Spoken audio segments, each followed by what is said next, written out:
देखो आपण मैंने जानिथिबे जे रेलवाई क्षेत्र में ओडिशा सबुबेले केंद्र सरकार द्वारा अवहेलित हो आसी से केंद्र में कांग्रेस सरकार थाउ कि बीजेपी सरकार थाउ ओडिशा को सबुबेले तलुआ करके देखिछंती एवं आज मध्य जदि आपण देखिबे रेल सांद्रतार ओडिशा पश्चिम बंग झारखंड तार पड़ोसी राज्य जेते जाक अछि सबुठारु ताठारु कम रहिछि रेलवे डेंसिटी रे आमे एबे भी पछरे अछु एमती गोटे समय रे आमे आज देखुछु डबल इंजिन सरकार रे ओडिशा रो जो एकमात्र पूर्व तट रेलपथर हेडक्वार्टर रही भुवनेश्वर रे से पूर्व तट रेलपथ जोन रु गोटे बड़ डिविजन को वाल्टियर डिविजन को छड़े निया जाउची एवं ताकू आंध्र रे दक्षिण रेलपथ डिविजन नाम रे नूतन जोन तैयारी करा जाउची ए कथा सही समय घटुची जेतले कि एठी बीजेपी रो सरकार अछि केंद्र रे मध्य बीजेपी रो सरकार अछि आमे भाबिथिलु जे डबल इंजिन रो सरकार हेले बा सेमाने से प्रतिश्रुति मध्य देइथिले जे ओडिसा रो विकास डबल हबो एबे विकास डबल हबो दूरे थाउ ओडिसा रो स्वार्थ विशेष करी रेलवाई क्षेत्र रे ओडिसा रो स्वार्थ वर्तमान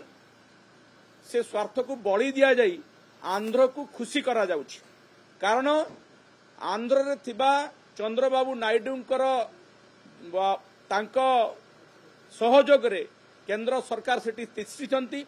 तेणु चंद्रबाबू नायडू जदि आज चंद्रमा मागिबे माननीय प्रधानमंत्री मोदी जी तांको देई देबे से न्याय रे ओडिशा प्रति जो अन्याय आ अविचार करा जायछि वाल्टियर डिविजन पूर्व तट रेलपथर अलगा हो जिबा फल रे ओडिशा वर्तमान 10,000 कोटी टंकार राजस्व हरइबो एवं आपण मानक अवगति निमंते मु कहिबाकू चाहे जे वाल्टियर डिविजन ही पूर्व तट रेलवाई रो आर्थिक मानदंड को सी ही मुख्यतः संभाली थाए अधा रेवेन्यू वाल्टियर डिविजन रु आसे प्रथम रु आमर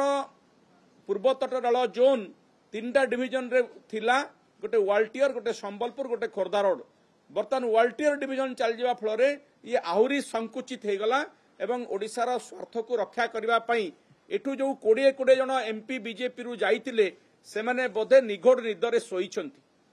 बोधुए तांकर साहस नाही पार्लियामेंट रे ए बाबद प्रतिवाद करबा पई कारण